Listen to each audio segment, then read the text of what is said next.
এই ছিল গ্রামের এক সাধারণ মেয়ের কাহিনী। না, একটা মেয়ে স্বাভাবিক একটা জীবন সুন্দর করে ওঠানোটা এতটাও সহজ না। আমাদের মতো গ্রামে যারা আছে সেটা শুধু তারাই বুঝবে।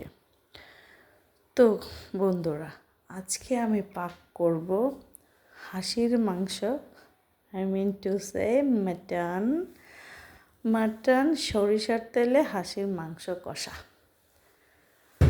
তো যাই হোক, যেটা বলছিলাম, বাস্তবতা মেয়েদেরকে অনেক কঠিন জায়গায় নিয়ে ফেলে। একটা মেয়ে ছোট থেকে বড় হয় বাবার ঘরে, তারপরে স্বামীর ঘরে যায়। তখন স্বামী, তার মা বাবা, তার বোন ভাই, তাদের বিভিন্ন মানুষের কথা, বিভিন্ন এফেক্ট ওই মেয়েটার উপর এসে পড়ে।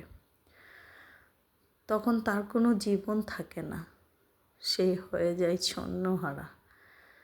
তার জীবনের সুখ, তার জীবনের দুঃখ সে নিজেই যেন অন্যের হয়ে যায়।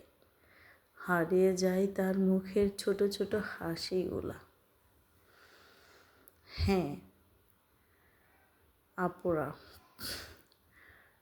এটা নয় কোনো গল্প কথা, এটা বাংলার গ্রামের সকল ঘরে ঘরে প্রতিটা মেয়ের জীবনের গল্প। শহরমুখী মানুষরা হয়তো বা জানেই না আমরা গ্রামের মেয়েরা কীভাবে প্রতিনিয়ত যুদ্ধ করে জীবন কাটাচ্ছি। এখানে কোনো স্বাধীনতা নাই। যাকে ফাঁকি দিয়ে যে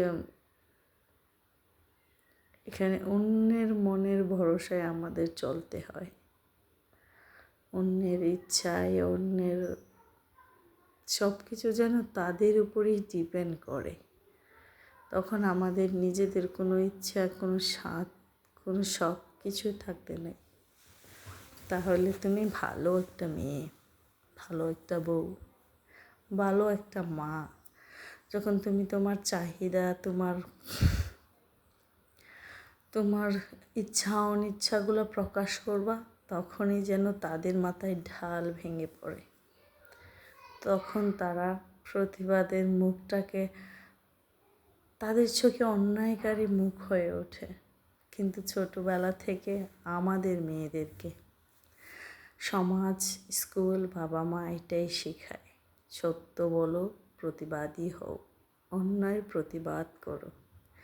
যখন তার জীবনে ঘটে যাওয়া সকল ঘটনার সাথে সেই প্রতিবাদী হয়, তখন সেই গুরুজনদের কাছেই সেই হয়ে ওঠে দুর্লভ, খারাপ একটা মেয়ে। এটাই বাংলার মেয়ে।